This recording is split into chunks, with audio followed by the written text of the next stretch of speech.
चिराग पासवान बड़े उत्साहित दिखाई दिए। जाहिर है उस समय जबकि लोग अंदाजा लगा रहे थे कि उनको सीटें कितने मिलेंगी, तो इतनी सीटों के संदर्भ में किसी ने नहीं सोचा था। बड़ी अच्छी जीत दर्ज करके वो भी आए, उत्साह में दिखाई दे रहे हैं, 2 मंत्री पद उनको मिल रहे हैं, तो ये भी उनके लिए एक उत्साहवर्धन वाली बात है। जो लोग ये कह रहे थे कि अब रामविलास पासवान के जाने के बाद चिराग पासवान उनकी लेगेसी को लेकर क्या उस तरीके से आगे बढ़ पा रहे हैं, क्या उसका जवाब भी मिल रहा है, ये एक महत्वपूर्ण सवाल है और इसको लेकर मैं जानना चाहता हूँ। जय सर, क्या वो मशाल अच्छे से संभाल लिया चिराग पासवान? हाँ, यकीनन। देखिए, रामविलास जी को भारतीय राजनीति में सबसे बड़ा मौसम विज्ञानी कहा जाता था, और लेकिन उनको भाजपा के खेमे में ले जाने का काम चिराग पासवान उनके बेटे ने ही किया था, और वो लगातार सफल रहे, अपनी रणनीति के हिसाब से सफल रहे। बीच में ज़रूर जो पिछला चुनाव हुआ था उसमें ज़रूर 2020 के चुनाव में वो अलग थलग हो गए थे। हालांकि उस समय भी वो अपने को प्रधानमंत्री नरेंद्र मोदी का हनुमान बता करके चुनाव लड़ रहे थे, काम कर रहे थे और लगातार संपर्क में रहे, तो उनको इसका डिविडेंड मिला है। और जाहिर सी बात है, इस बार लोकसभा के चुनाव में भी उनका सबसे अधिक सक्सेस रेशियो रहा। इस बार भी विधानसभा के चुनाव में भी उनके काफ़ी लोग, मेरे ख्याल से 19 लोग जीत करके आए हैं विधानसभा में, तो ठीक है, उनकी राजनीति अपने आप में तो सफल है। हालांकि रामविलास जी की कसक रह गई थी शुरू से ही, तो राज्य का मुख्यमंत्री नहीं बन पाए।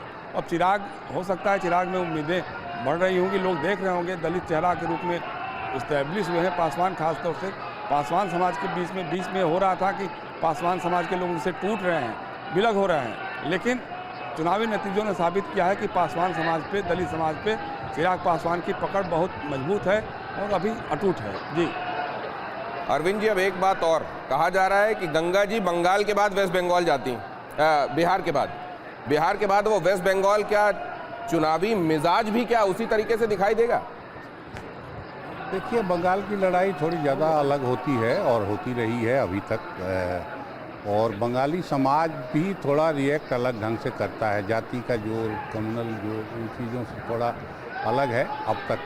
और बीजेपी ने कम मेहनत नहीं की है वहाँ, बल्कि बिहार से ज़्यादा मेहनत की है और अकेले दम पे जीतने की कोशिश की है, और काफ़ी बदला भी है वहाँ के पॉलिटिकल मिजाज को। लेकिन वो नतीजे तक कहाँ तक पहुँचेगा ये कहना अभी जल्दबाजी है। माननीय मंत्रीगण मनोनीत श्री लखेंद्र कुमार रोशन, सुश्री श्रेयसी सिंह, डॉक्टर प्रमोद कुमार, श्री संजय कुमार, श्री संजय कुमार सिंह, श्री दीपक प्रकाश से माननीय राज्यपाल के समक्ष पद एवं गोपनीयता का शपथ ग्रहण करने का अनुरोध करते हैं। वाले जो मंत्री हैं उसमें ये आखिरी लॉट है जो इस समय शपथ ले रहा है। इसमें लखेंद्र कुमार रोशन हैं, श्रेयसी सिंह हैं, डॉक्टर प्रमोद कुमार हैं, संजय कुमार सिंह हैं और दीपक प्रकाश हैं। क्या बिहार वाली राजनीति की हवा पश्चिम बंगाल तक बह रही है? इस पर जयशंकर सर भी कुछ कहना चाह रहे हैं। नहीं दिनेश जी, मुझे लगता है कि प्रधानमंत्री जी ने बात कही थी वो थोड़ा सा हल्केपन से कह दी थी, क्योंकि गंगा जब जाती है बंगाल में तो वहाँ विलीन हो जाती है, बंगाल की खाड़ी में विलीन हो जाती है। तो ऐसा तो नहीं हो सकता है कि भाजपा की लहर जो है वहाँ जाने के बाद विलीन हो जाए, ऐसा तो नहीं हो सकता है। लेकिन ये है कि तैयारियां पूरी है। देखिए, ये चुनाव संपन्न हुआ और भारतीय जनता पार्टी के जितने बड़े रणनीतिकार हैं वो बंगाल में लैंड कर चुके हैं, वो अपनी योजना पे काम करना शुरू कर दिए हैं। चुनाव आयोग भी सक्रिय हो गया है, चुनाव आयोग SIR के जरिए अपना काम करने में लग गया है। हालांकि जैसा अभी अरविंद कह रहे थे, एकदम सही बात है, बंगाल की राजनीतिक चेतना थोड़ी सी अलग है, वो बहुत जल्दी लोग मरने मारने पर भी आमादा हो जाते हैं, तो इतना आसान नहीं होगा जितना बिहार में हो गया है। तो उसको देखते हुए, हालांकि देखिए पिछली बार भी अमित शाह जी ने कहा था आपकी बार 200 पार, लेकिन 100 के पार भी नहीं पहुंच पाए थे।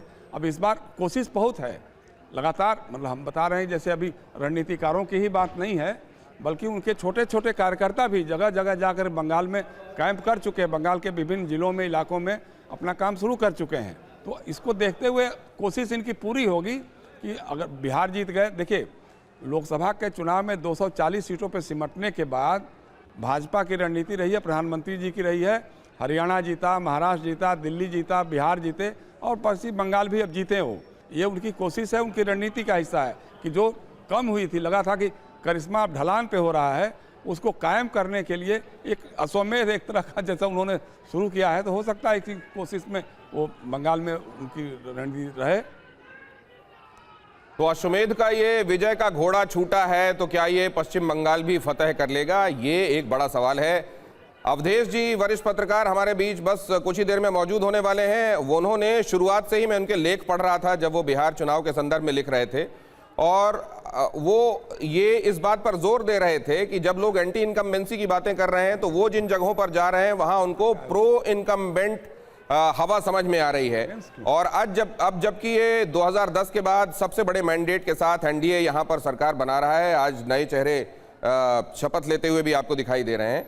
अवधेश जी, यहां पर जो हमारे पॉलिटिकल कमेंटेटर्स पहले से जुड़े हुए हैं, उन्होंने एक बात कही कि लगभग स्टेटस को वाला हाल है, जो पहले था वही लगभग चेहरे हैं, और अभी चीज़ों को बहुत बदलने और नवाचार के मूड में एनडीए बिहार में दिखाई नहीं दे रहा है। नहीं, देखिए, आवश्यकता के अनुसार ही राजनीतिक निर्णय होते हैं। बिहार की जनता ने केंद्र की प्रधानमंत्री नरेंद्र मोदी सरकार, प्रदेश की नीतीश सरकार के पक्ष में बहुमत दिया है, यानी वह निरंतरता चाहती थी।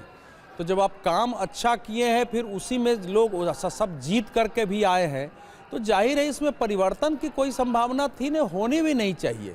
एक कंटिन्यूटी है। और इधर देखेंगे कि प्रधानमंत्री नरेंद्र मोदी के नेतृत्व में पहले परिवर्तन बड़े बड़े होते थे, लेकिन अब उस रूप में नहीं है। अब धीरे धीरे एक स्थिरता आ गई है सरकारों में। तो ये जो स्थिरता है सर, यहाँ प्रधानमंत्री नरेंद्र मोदी तो इसके लिए भी जाने जाते हैं कि गुजरात में देखिए वो पूरा मुख्यमंत्री से लेकर पूरा कैबिनेट ही बदल देते हैं।